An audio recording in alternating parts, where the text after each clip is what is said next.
Hello दोस्तों, आप सभी का स्वागत है। आज की हमारी कहानी है एक मोहब्बत ऐसी भी का भाग 10। अयान उस खिड़की के पास कब से खड़ा था जहां से वह कमरे के अंदर बेड पर सोई हुई अनाया को देख सकता था।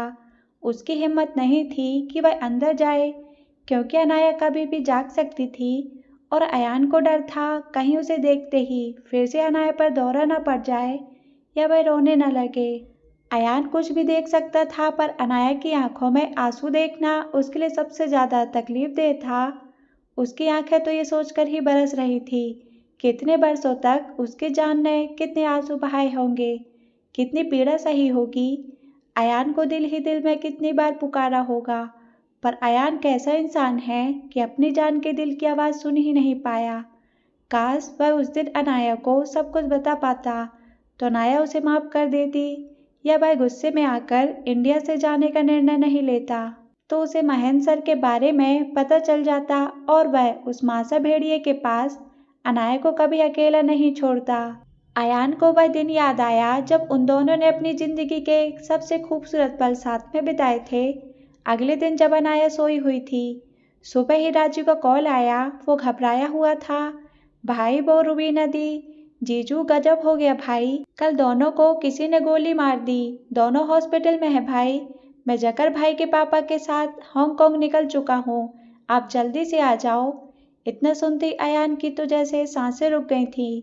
रुबीना और जकर शादी के बाद हांगकांग चले गए थे और वहीं अपनी दुनिया बसा ली थी। अयान को वहाँ आने से पहले दी से बात भी की थी और रुबीना दी बहुत खुश थी। बस यही कह रही थी, बस अब अनाया को बहकर तू भी आ जा अयान, हम सब मिलकर अपनी खूबसूरत दुनिया बसाएंगे। अयान को लगा अनाया को सब कुछ बता दे, पर फिर उसे महसूस हुआ कि इतनी बड़ी गलती वह नहीं कर सकता। अनाया बहुत घबरा जाएगी और यहाँ घुट घुट कर मरती रहेगी। वह जरूर रूबी नदी के पास जाना चाहेगी, पर यह संभव नहीं है। अयान ने अनाया को कुछ भी न बताने का निर्णय लिया और कमरे में आया तो देखा वह जाग चुकी थी। अयान उससे कुछ बातें करने की हालत में नहीं था, इसलिए जल्दी से उसे हॉस्टल छोड़ा और हांगकांग के लिए रवाना हो गया। उसके बाद के 2 महीने अयान और रुबीना के परिवार पर भारी थे।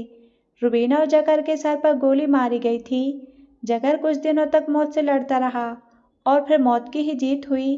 वह भाई को साथ ले गया। रुबीना दी कोमा में चली गई थी, जहां से वापस आने की आशा बहुत क्षीण थी। जकर भाई के पापा को संभालना मुश्किल हो रहा था। अयान खुद बहुत टूट चुका था। 2 इंसान जो उसके बहुत करीब थे, जिन्होंने उसे बचपन से सहारा दिया, प्यार दिया, उनमें से एक जा चुका था और दूसरा उसी राह पर था। इस स्थिति में अयान अनाया के बारे में बिल्कुल भूल चुका था। उसने एक बार भी सोचा था कि अनाया को फोन करके बताए, पर राजू का कहना था अनाया ये सब जानकर और घबरा जाएगी और किसी से कह भी नहीं पाएगी। सो अयान को अब रुबीना दी के ठीक होने का इंतजार था, क्योंकि वह कोमा से बाहर आ गई थी, पर सदमे में थी और अयान ऐसे में दी को छोड़कर नहीं जा सकता था। रुबीना दी धीरे धीरे ठीक हो रही थी और अब हर बार जब भी कोई उससे मिलने जाता, वो जकर के बारे में पूछती, पर हर कोई उससे यही झूठ कहता कि जकर की हालत काफी गंभीर थी, इसलिए उन्हें इससे बड़े हॉस्पिटल में शिफ्ट किया गया है। जैसे जैसे रुबीना ठीक होती गई, उसे समझ आ गया कि जकर का साथ अब छूट गया है। वह कभी अपनी रुबीना के पास वापस नहीं आएगा। पर वह बिल्कुल नहीं रोई, बस अयान का हाथ अपने सर पर रखकर कहा, वादा कर अयान, जिन लोगों ने मेरे जकर को छीना है तो उनको इस दुनिया में नहीं रहने देगा। मैं उन सबको जानती हूँ, क्योंकि उन्होंने काफी नजदीक से हमें गोली मारी थी। उन्हें ऐसी मौत देगा तू कि मरने के बाद भी उन्हें चैन नहीं मिलेगा, उनकी रूह भटकेगी। अयान को पता लगा था वो जकर के सौतेले भाई थे। रुबीना इतनी तकलीफ में भी अनाया के बारे में पूछना नहीं भूली थी और अयान को वापस जाने को कहा था, क्योंकि उसे अनाया की काफी चिंता थी। अयान के मुंबई में होने से वह अनाया की सुरक्षा की तरफ से निश्चिंत थी। अयान ने सोचा इंडिया वापस आकर अनाया को सब कुछ बता देगा, पर रुबीना दी ने मना कर दिया था। उसका कहना था कि अनाया बस एक आस पर जी रही है कि वह अयान के साथ रुबीना और जकर के पास आ जाएगी, पर यहाँ का समाचार मिलते ही वह बहुत ज्यादा घबरा जाएगी और डर जाएगी। अयान ने लाचार होकर कहा था, पर दी, मैं उससे झूठ नहीं बोल सकता। मैंने झूठ कहने को नहीं कहा अयान, बस सच छुपाने को कहा है। मैं वादा करती हूँ उसकी पढ़ाई खत्म होते ही मैं खुद उसे सब कुछ बता दूंगी और महेंद्र अंकल के पैरों पर गिरकर अपने भाई के लिए उनकी बेटी का हाथ मांगूंगी। वो ना नहीं कर पाएंगे क्योंकि मुझे आशा है तब तक तू भी इस बुरे काम से बाहर निकल पाएगा। अयान बहुत असमंजस में था, पर अचानक रुबीना ने अपनी कसम दे दी थी और अयान दी की कसम तोड़ नहीं सकता था। अयान ने एक गहरी सांस ली और सोचने लगा कि कैसे वह इंडिया वापस आने के बाद सब कुछ उलट पुलट गया। अनाया उससे मिलना नहीं चाहती थी, पता नहीं क्यों वो बहुत नाराज थी। उसकी शादी सुमित से पक्की हो गई थी और अयान जब उसके घर पहुंचा तो अनाया ने उसे पूरी तरह नज़रअंदाज कर दिया था। अयान मजबूर था, बेबसी के आंसू बहा रहा था और अनाया की शादी के दिन उसे महसूस हुआ अगर आज चुप रहा तो वह सब कुछ खत्म हो जाएगा। उसने सोचा था वह अनाया को मना लेगा, पर अनाया तो जैसे पत्थर बन गई थी। उसे सिर्फ पापा की तकलीफ, पापा की इज्जत की पड़ी थी। अयान का जैसे उसके जीवन में कोई महत्व ही नहीं था। अयान को लगा था अब अनाया को उसकी ज़रूरत नहीं है। उसे पता चला था सुमित महेंद्र सर के ही गांव का था और उनका ही स्टूडेंट था। उसे लगा था शायद अनाया सुमित जैसे इज्जतदार घर के लड़के को पाकर उसे भूल गई है और अब सुमित के साथ सपने देख रही हो। तो फिर अयान का उसकी ज़िंदगी में कोई मोल नहीं है। अनाया को अयान की ज़रूरत नहीं है, पर रुबीना दी को है। जकर भाई के पापा को है, जो अपने प्यारे बेटे को खोकर सदमे में है। उन्होंने इंडिया से नाता तोड़ लिया था और रुबीना दी के पास चले आए थे। हांगकांग आने के बाद अयान को डॉक्टर ने खुशखबरी सुनाई थी कि रुबीना दी गर्भवती थी। डॉक्टर्स को पहले ही पता चल गया था, पर उन्हें डर था कि कहीं रुबीना के इस हालत में बच्चे का जीवित रहना मुश्किल ही नहीं, नामुमकिन है। पर ईश्वर का चमत्कार था कि बच्चे ठीक हैं। रुबीना को 3 महीने का गर्भ था और उसका इस हालत में हॉस्पिटल में डॉक्टर्स की नज़रदारी में रहना आवश्यक था। जकर भाई के पापा के कहने पर अयान ने जकर भाई के व्यवसाय को संभाल लिया था और दी और मिस्टर खान का सहारा बन गया था। जकर के पापा अब इंडिया वापस नहीं जाना चाहते थे क्योंकि वह अपनी दूसरी पत्नी और उनके बेटे से नफरत करते और अब जकर की निशानी को सीने से लगाए जिंदगी बिता देना चाहते थे। कुछ ही दिनों में उन्हें पता चल चुका था कि जिन्होंने जकर की जिंदगी छीनी थी उनको भयानक मौत मिली है, पर उन्हें अपनी पत्नी और उसके बेटों के लिए कोई दुख या शोक नहीं था। 3 साल इसी तरह कब बीत चुके पता ही नहीं चला था। रुबीना दी के 2 बच्चे, एक बेटा और एक बेटी थी, जो अयान से बहुत प्यार करते थे। उसे मामू जान कहकर बुलाते। अयान ने खुद को भाई के व्यवसाय और रुबीना दी के परिवार को संभालने में व्यस्त कर लिया था। सारा दिन वह काम में व्यस्त रहता, शाम को दी और बच्चों के साथ समय बिताता, पर अकेली रात उसे काटने को दौड़ती। जब नींद नहीं आती तो अनाया की याद आती। जब बहुत मुश्किल से नींद आती तो अनाया के सपने आते। उसके साथ बिताए वो कुछ खूबसूरत पल वो कितनी भी कोशिश करे भूल नहीं पाता था। वह खुद को शराब के नशे में डुबोने लगा था। उसे बस अनाया को भूलना था, जिससे वह चाहकर भी नफरत नहीं कर सकता था। कभी कभी उसे लगता अब तो शायद अनाया और सुमित के बच्चे भी हो गए होंगे। हैप्पी फैमिली, एक इज्जतदार पति, छोटा सा घर, नन्हा सा बच्चा और समाज में सम्मानित होना, यही तो सपना होता है एक मध्यम वर्ग की लड़की का। अनाया का सपना पूरा हो गया है, वह खुश है अब। पर जब उसे राजू से पता चला कि अनाया की शादी सुमित से नहीं बल्कि मुंबई के प्रसिद्ध बिजनेसमैन अजय मलिक के साथ हुई है, तो वह जैसे सन्न रह गया। ये कैसे संभव हो सकता है? पर राजू ने उसे अनाया और अजय मलिक की तस्वीर दिखाते हुए नफरत भरी आवाज में कहा, आप खुद ही देख लो भाई, अनाया मलिक को अपने पति अजय मलिक के बाहों में बाहें डाले कैसे थिरक रही है। अनाया मलिक तो जैसे खुशी से पागल हुई जा रही थी। अयान की आंखें फटी की फटी रह गई जब उसने अनाया को ड्रिंक्स की बोतल हाथ में लेकर नाचते हुए देखा। राजू ने उसे एक वीडियो दिखाते हुए कहा, अब आपको कोई शक नहीं होगा, ये अनाया ही है। अयान ने देखा अनाया पैक पर पैक चढ़ाई जा रही थी और मुंबई के कुछ जाने माने लोगों के साथ हंस हंस कर बात कर रही थी।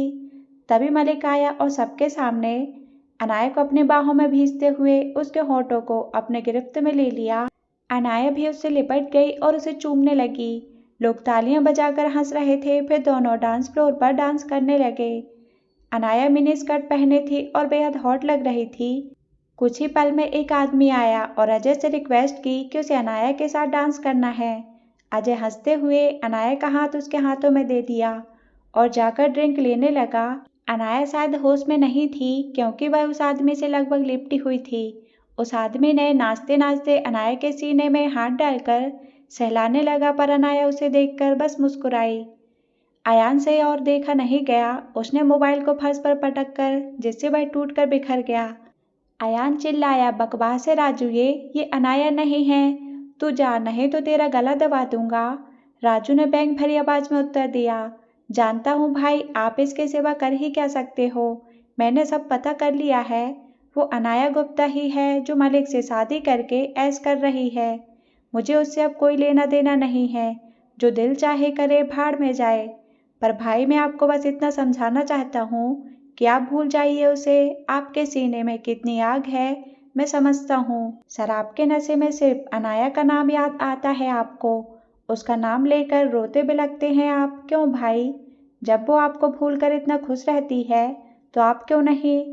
अनाया बहुत बड़ी बड़ी बातें करती थी ना, अब खुद क्या कर रही है? पर उनको कोई कुछ नहीं कहेगा क्योंकि समाज में हाई क्लास के लोग यहाँ सब कुछ जायज है। अयान शायद राजू की बातें सुन रहा था या शायद नहीं सुन रहा था। उसके दिमाग में अनाया की वो छवि चल रही थी जो उसने कुछ क्षण पहले देखा था। उसने अनाया की तस्वीर के टुकड़े टुकड़े करते हुए गरजा, मैं तुमसे नफरत करता हूँ अनाया। मेरी जिंदगी बर्बाद करके, मेरा सुख चैन छीन कर आज तुम खुद रंगरलियां मना रही हो और मैं यहाँ तुम्हारी यादों को सीने में छुपाए हर रात रोता हूँ, बिलखता हूँ। मैं आ रहा हूँ अनाया, और वादा करता हूँ तुम्हारे पति को बर्बाद करके तुम्हें सड़क पर लाकर छोड़ूंगा। फिर तुम मुझसे अपनी जिंदगी की भीख मांगोगी। मैं आ रहा हूँ। रुबीना दी को राजू ने बता दिया था कि अनाया की शादी हो चुकी है। रुबीना दी अयान के लिए बहुत दुखी थी, पर वह जानती थी अब कुछ नहीं हो सकता। अनाया अयान को अब वापस नहीं मिल सकती।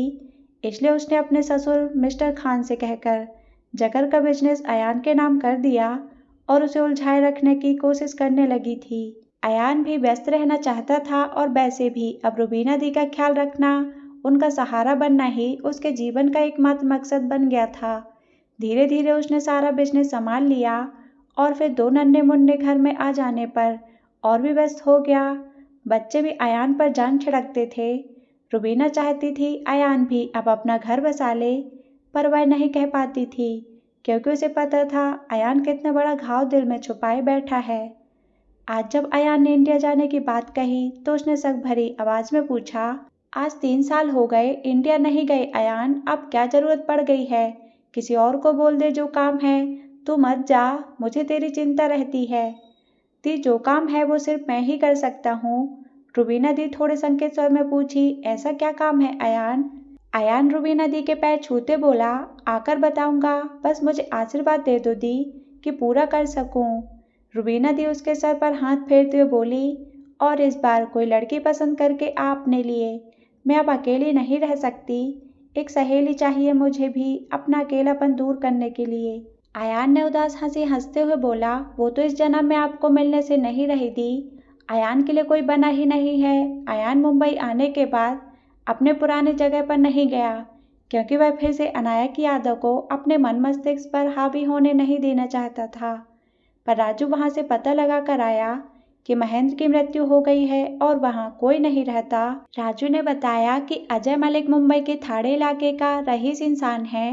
वो अपने महल जैसे कोठी में अपनी पत्नी अनाया मलिक के साथ रहता है। मिसेस मलिक यानी अनाया अपने पति के साथ ही जहां जाना होता है आती जाती है। उनकी कोठी में बिना मलिक की अनुमति के कोई प्रवेश नहीं कर सकता है। तो अब क्या करें? तो राजू बोला, वैसे सुनने में आया है ये मलिक रियल एस्टेट के बिजनेस में दिलचस्प रखता है। जमीन खरीदना बेचना ही शायद उसका व्यवसाय है। भाई, हमें यहाँ कुछ दिन रहना पड़ेगा और इसी व्यवसाय को हथियार बनाकर मलिक तक पहुँचना होगा। अयान ने जबड़े भींचते हुए कहा, हाँ राजू, उस तक तो हमें पहुँचना ही होगा। अब तो मेरे जीवन का एक ही मकसद है, अनाया मलिक को बर्बाद करना। उसे मुझे दिखाना है कि अयान सिर्फ उससे टूटकर प्यार नहीं कर सकता, टूटकर नफरत भी कर सकता है। मेरा काम जब तक खत्म नहीं होता मैं यहीं रहूंगा। पर भाई, क्या सिर्फ अनाया मलिक को बर्बाद करने के लिए आप इस तरह सब कुछ छोड़कर यहाँ पड़े रहोगे? रुबीना दी को क्या कहेंगे हम? अयान की आवाज़ में गुस्सा था। वह कह रहा था, यह कोई छोटा काम नहीं है राजू। अनाया आज वहाँ उस कीचड़ में गिर गई है जहाँ से मैं कभी गिरा हुआ था। तब अनाया का समाज मुझे अपनाने से मना कर दिया था और आज वह खुद उस दुनिया को बेहतर मानकर उसमें रम गई है। मुझे उसे कुछ सीख तो देनी ही है। उसके पति को इतना भिखारी बना दूंगा कि वह अपनी ही पत्नी को मेरे पास बेचने को मजबूर हो जाए। मैं उसे खरीद कर बताऊंगा कि अयान चाहे तो सब कुछ कर सकता है। पर राजू मलिक के बारे में ज़्यादा जानकारी प्राप्त करने में असफल रहा। कुछ महीने बीत चुके थे और अब अयान भी रियल एस्टेट का बिजनेस प्रारंभ कर चुका था और कुछ ही दिनों में काफ़ी मशहूर हो चुका था। पर वह इससे खुश नहीं था। उसे सिर्फ अजय मलिक तक पहुंचना था, पर कोई सुराग नजर नहीं आ रहा था। अयान को ऐसे इंसान की ज़रूरत थी जो अजय मलिक के बारे में बहुत कुछ जानता हो और उस तक पहुंचने में अयान की मदद करे। मिसेस सेठी जल्दी जल्दी अपने काम निपटा रही थी क्योंकि आज उसे थोड़ा घर जल्दी जाना था। अपनी एकमात्र प्यारी बेटी संजू का हैप्पी बर्थडे जो था। उनकी बेटी संजू बोर्डिंग स्कूल में रहती थी और 11वीं में पढ़ती थी और मिसेस सेठी अजय मलिक की सेक्रेटरी थी जो कि उनके सारे पर्सनल फाइल देखा करती थी। मिसेस सेठी अजय मलिक के यहाँ बरसों पहले से काम कर रही थी और मलिक को उसके बारे में बस इतना पता था कि वह एक निसंतान विधवा थी। मिसेस सेठी नहीं चाहती थी कि मलिक को उनकी बेटी के बारे में पता चले क्योंकि उसे पता था मलिक का बिजनेस क्या था, लड़कियों को खरीदना और बेचना। मलिक ने जितने विधवा आश्रम, अनाथ आश्रम और महिला आश्रम बनाए थे वहाँ वही काम होता था। समाज की नज़रों में मलिक के गुरुजी इन असहाय लड़कियों पर दया करके आश्रय दे रहे थे, उनको रोजी रोटी देते, पर असल में वहाँ इन लड़कियों का काम कुछ और ही था। अपने ग्राहक को खुश करना। मिसेस सेठी ने इसलिए अपनी बेटी को कभी नहीं बताया कि वह कहाँ काम करती है, जिससे वह मलिक की नज़रों में न आ जाए। जब उसने यह सेक्रेटरी का दायित्व भार संभाला था तब ये सब पता नहीं था, पर जाने के बाद यहाँ काम छोड़कर वह नहीं जा सकती थी क्योंकि मलिक को डर था वह अपना मुंह न खोल दे। इसलिए पहले ही उसने एग्रीमेंट पर साइन करवा लिया था और अब तो मिसेस सेठी समझ गई थी काम छोड़ने का अर्थ होगा अपनी जान से हाथ धोना। इसलिए उसे बस इंतजार था कब संजू बड़ी हो जाए, उसकी शादी करके वह वहाँ से कहीं दूर चली जाए। इन्हीं ख्यालों में खोई वह जल्दी जल्दी काम निपटा रही थी कि गार्ड ने आकर बताया कोई उनसे मिलने आया है।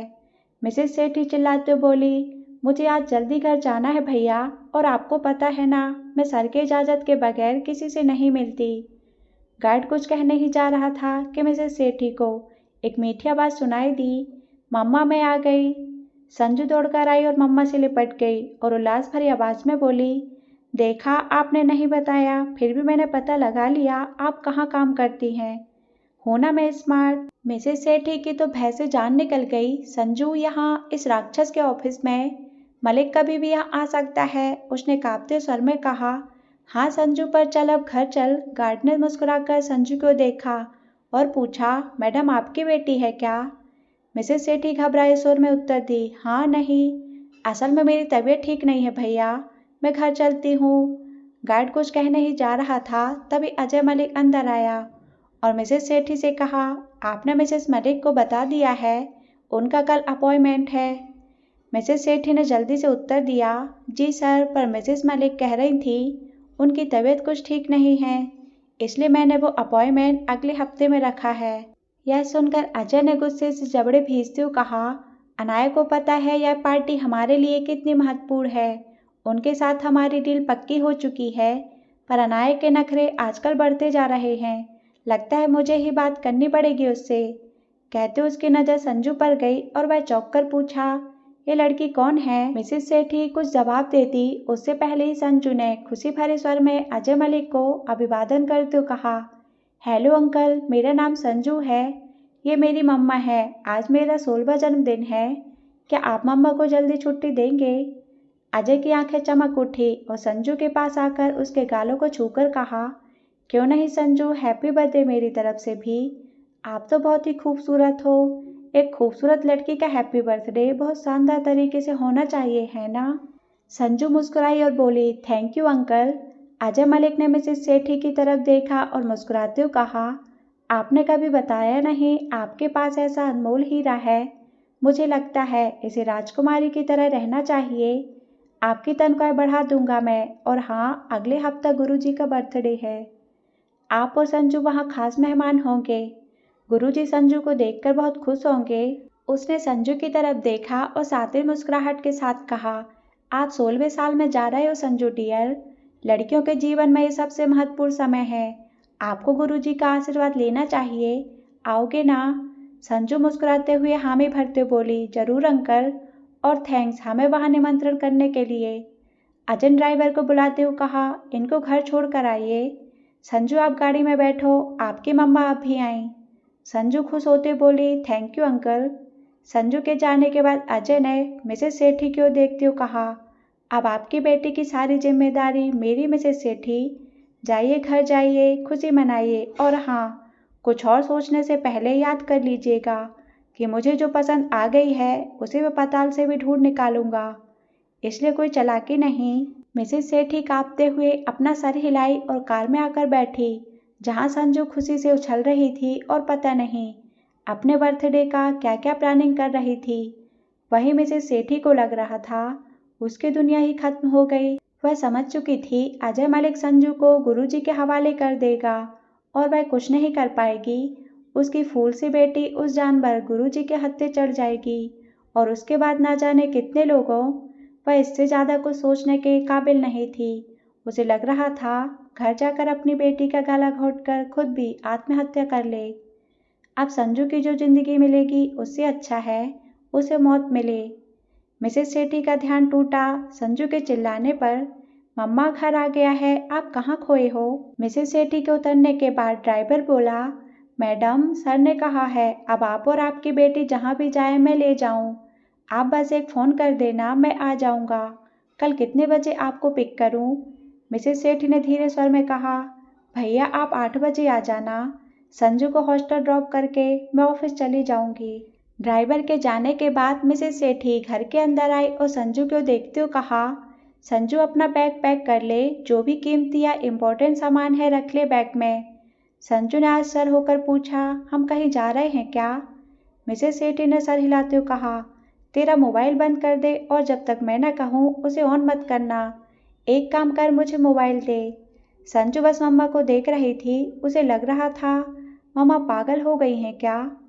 मिसेस सेठी ने संजू का मोबाइल अपने पास रखते हुए खाने का ऑर्डर दिया और वे संजू से बोली, खाना खाकर तैयार रह बेटा, हमें कहीं जाना है। तो संजू आश्चर्य से होकर पूछी, कब जाना है, कितने बजे? मिसेस सेठी उदास आंखों से बोली, हम ये घर छोड़कर जा रहे हैं संजू। मुझे तुझे बचाना है। अजय मलिक अच्छा इंसान नहीं है बेटा, तुझे वहाँ नहीं जाना चाहिए था।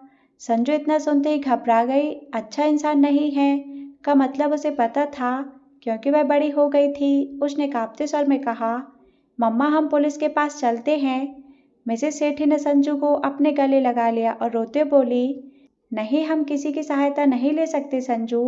सब अजय मलिक से मिले हुए हैं। हम या तो अपनी जान दे सकते हैं या भागने की कोशिश कर सकते हैं।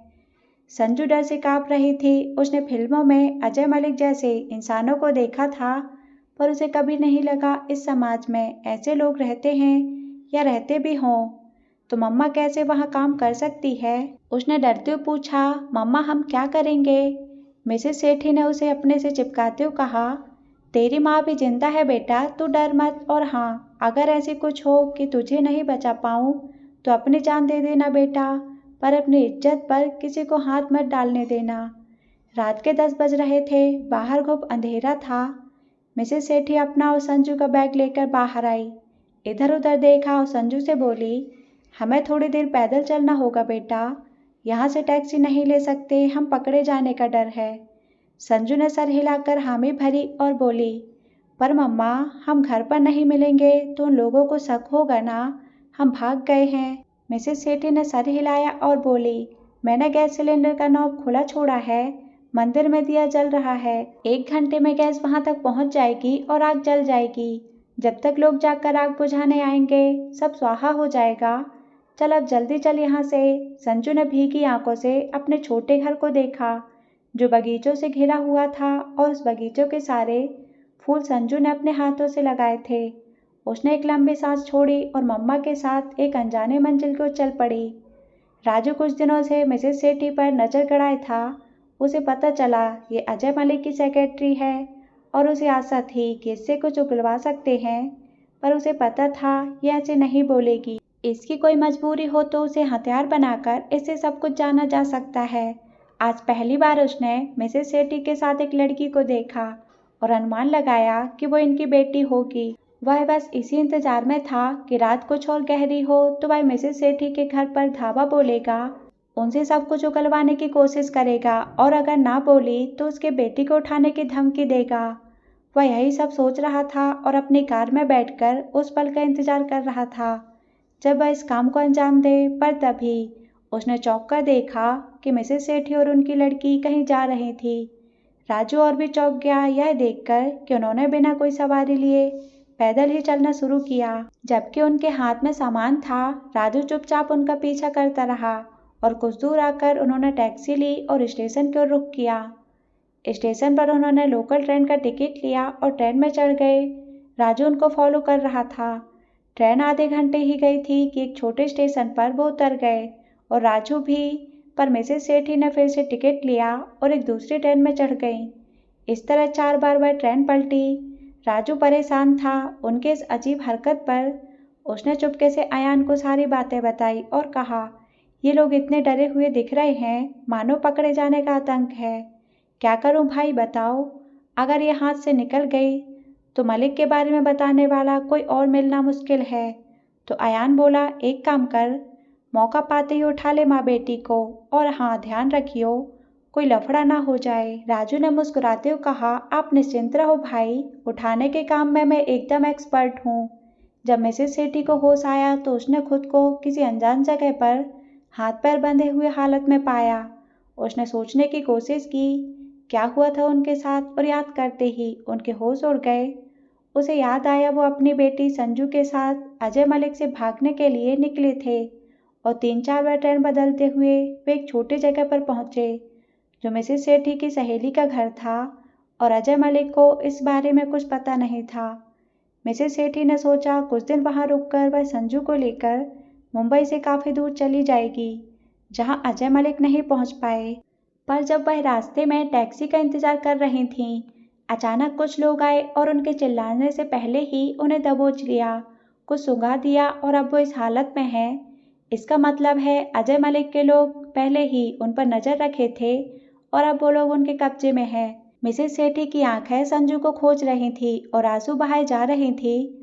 उन्हें अपनी मौत की चिंता नहीं थी। वह जानती थी उनके इस तरह भागने की सजा अजय मलिक मौत ही देगा, पर उनको सिर्फ और सिर्फ संजू की चिंता थी जिसे अब मौत से भी बदतर जिंदगी मिलने वाली थी। तभी 2 आदमी अंदर आए और एक ने दूसरे से कहा, राजू इनके मुंह से टेप हटा दे। राजू आकर टेप हटाते ही मिसेस सेठी जोर जोर से रोने लगी और कहने लगी, हमसे गलती हो गई है, प्लीज़ मेरे संजू को छोड़ दो, वह भी छोटी बच्ची है, उसे इस नरक में मत घसीटो, प्लीज़ उसे जाने दो। अयान उसके नज़दीक आते हुए बोला, प्लीज़ शांत हो जाइए, हम आपको या आपकी बेटी को कुछ नहीं करेंगे, बस हमें कुछ जानना है आपसे, फिर आप जहाँ जाना चाहते हैं हम पहुँचा देंगे। मिसेस सेठी ने देखा वह एक खूबसूरत नौजवान था जिसे उन्होंने कभी नहीं देखा था। वह भर्राए स्वर में बोली, आप कौन हैं? मैं आपको क्या बता सकती हूँ? आपसे मुझे अजय मलिक के बारे में कुछ जानना है। मिसेस सेठी ने उसे चौंक कर देखा। इसका मतलब है ये लोग अजय मलिक के लोग नहीं हैं, पर वह कैसे अजय के बारे में कुछ बता सकती है? इन्हें शायद उस इंसान से कोई दुश्मनी है, पर इनकी दुश्मनी में तो वह मार ही जाएगी। वह धीरे से बोली, मैं उनके बारे में कुछ नहीं जानती। अयान उन्हें एकटक देखते हुए बोला, आप जानती हैं मिसेस सेठी, और अगर आपने नहीं बताया तो मैं अभी फ़ोन करके उन्हें इन्फॉर्म कर दूंगा कि आप यहाँ हैं और आपको आपकी बेटी को उनके हवाले कर दूंगा। इतना सुनते ही मिसेस सेठी जोर जोर से रोने लगी। अयान ने उसे धीरज बंधाते हुए कहा, हमें समझ आ गया है आप किसी से छुपकर भाग रहे थे और अब पता चला है वो अजय मलिक है।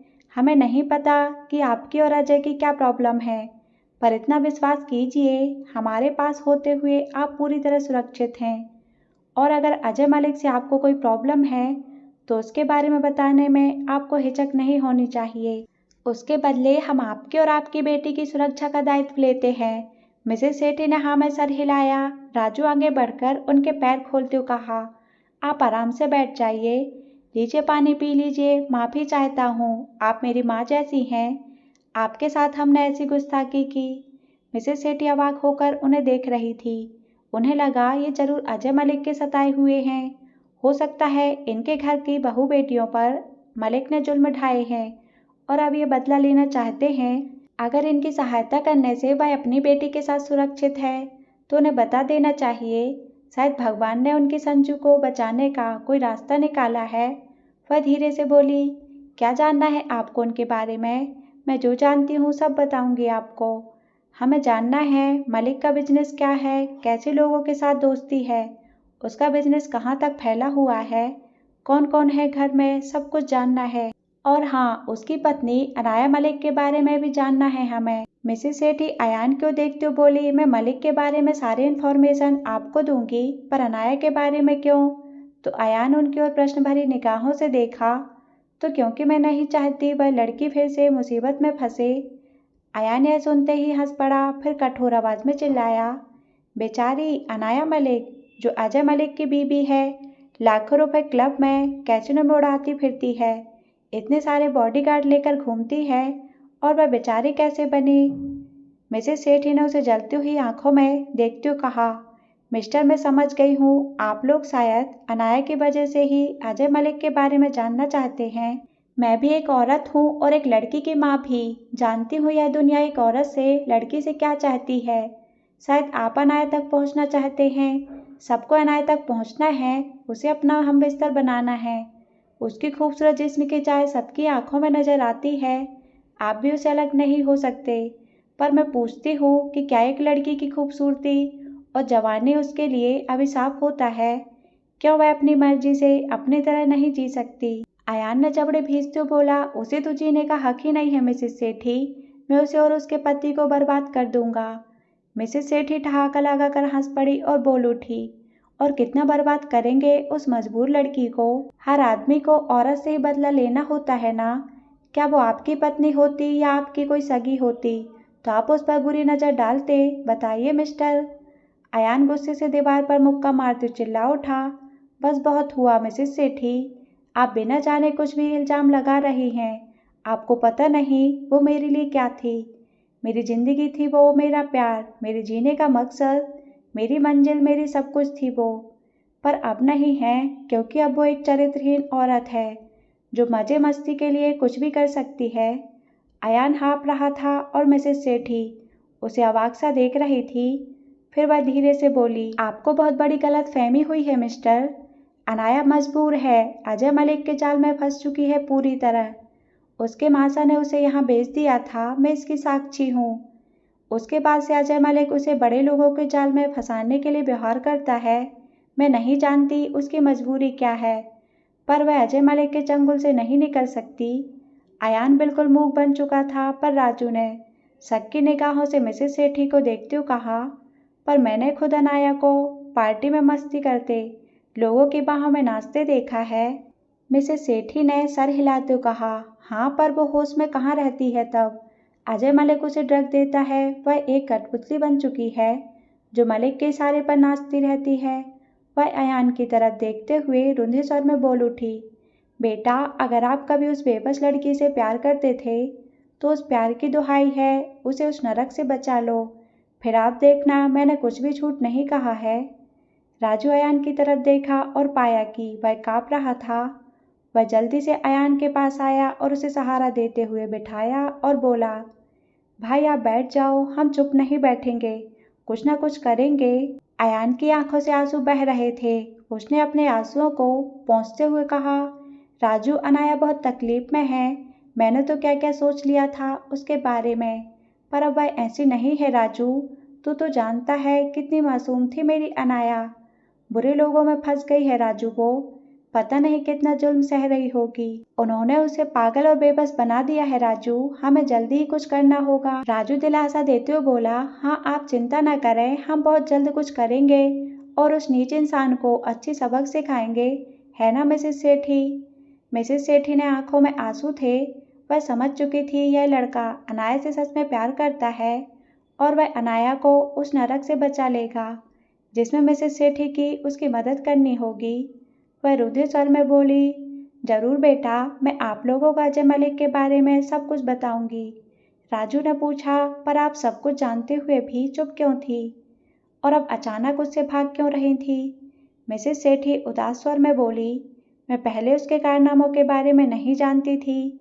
मेरे पति के मृत्यु के बाद मुझे नौकरी की सख्त ज़रूरत थी और अजय मलिक ने इसी शर्त के साथ मुझे नौकरी दी थी कि उनके यहाँ की कोई बात बाहर नहीं निकलनी चाहिए और ना ही मैं कुछ उनसे पूछूंगी। पर कुछ ही दिनों में मुझे उसका राज पता चल गया कि उसका असली व्यवसाय लड़कियों की खरीद बिक्री और उसका गुरु इस काम में उसका पार्टनर है। उसने मुंबई और आसपास के बहुत सारे आश्रम खोल रखे हैं जहाँ बेसहारा औरतों या लड़कियों को रखने के नाम पर उन्हें इस घृणित व्यवसाय में उतारा जाता है। पर मुझे यह भी पता चला है कि शहर के जानी मानी हस्तियाँ उसके इस काम में मदद देता है क्योंकि उन्हें भी इन लड़कियों का शोषण करने का मौका मिलता है। यहाँ तक कि बड़े बड़े पुलिस ऑफिसर भी उसके साथ हैं। मैं फंस चुकी थी, काम को छोड़कर नहीं जा सकती थी, पर मुझे मेरी संजू की चिंता होने लगी थी। इसलिए मैंने अजय मलिक से कहा कि मेरा कोई नहीं है और संजू को दूर हॉस्टल में रख दिया। पर कल संजू अचानक मेरे ऑफिस में पहुंच गई जहां मलिक की नज़र उस पर पड़ गई और उसने तुरंत मुझे ऑर्डर दिया कि अगले हफ्ते में संजू को लेकर उसके गुरुजी के आश्रम पहुंच जाऊं। मैं मेरी बेटी को उस जानवर से बचाना चाहती थी, इसलिए भागने की कोशिश की। कहकर वह सिसकने लगी। राजू उनके पास आकर उन्हें दिलासा देते हुए बोला, मिसेस सेठी, अब आपकी बेटी को कुछ नहीं होगा। आप दोनों हमारे पास सुरक्षित हैं। आपकी बेटी दूसरे कमरे में सो रही है, आप जाकर देख सकते हो। मिसेस सेठी उठकर अयान के पास आई और बोली, बेटा, अगर आप सचमुच उस अभागन से प्यार करते थे या करते हो तो उसे उस नरक से बचा लो। और बेटा, उसके साथ जो भी गलत हो रहा है उसमें उस बेचारी का कोई दोष नहीं है। वह बेबस है और लाचार है यह सब करने के लिए, पर सच कहो तो दिल से वह सीता मैया की तरह पवित्र है। उसे माफ करके उसे अपना लेना, मेरी यही विनती है आपसे। अयान ने भर्राए स्वर में कहा, मैडम, अनाया मेरे लिए सिर्फ मेरा प्यार ही नहीं, मेरी जिंदगी है और अब मैं अपनी जिंदगी को खुद से दूर नहीं रखूंगा। ये आपसे वादा है मेरा। अब वर्तमान में। अयान अनाया के कराहने की आवाज़ से वर्तमान में लौट आया। उसने खिड़की से झाँक कर देखा। वह नींद में कराह रही थी और कुछ बड़बड़ा रही थी। अयान ने सुनने की कोशिश की। अनाया की आंसू भरी आवाज़ उसके कानों में रेंगी, आज छोड़ दो मुझे, दर्द होता है, जाने दो मुझे। अयान की आंखें इतना सुनते ही फिर गंगा यमुना की जैसे बहने लगी। वह बुदबुदाया, सॉरी अनाया, सॉरी तुम्हें अकेला छोड़ने के लिए, सॉरी तुमसे दूर जाने के लिए, सॉरी तुम्हें गलत समझने के लिए। पर मैं जानता हूँ मेरी सॉरी काफ़ी नहीं है तुम्हारी तकलीफ और दर्द को कम करने के लिए। मैं तुम्हारी कसम खाकर वादा करता हूँ, जिन जिन लोगों ने तुम्हें तकलीफ दी है उन्हें इस धरती पर नहीं रहने दूंगा और मैं तुम्हें इतना प्यार दूंगा कि तुम सब दर्द भूल जाओगी। हम एक नई दुनिया बसाएंगे सोना, अपनी एक खूबसूरत दुनिया जहाँ तुम सिर्फ मुस्कुराओगी, खिलखिलाती रहोगी और मैं तुम्हें मुस्कुराता खिलखिलाता देखकर खुश होता हुआ देखकर अपना जीवन सार्थक बनाऊंगा। I love you Anaya. उसे शांता की आवाज़ सुनाई दी। अयान भाई, आप कब तक यहाँ खड़े रहेंगे?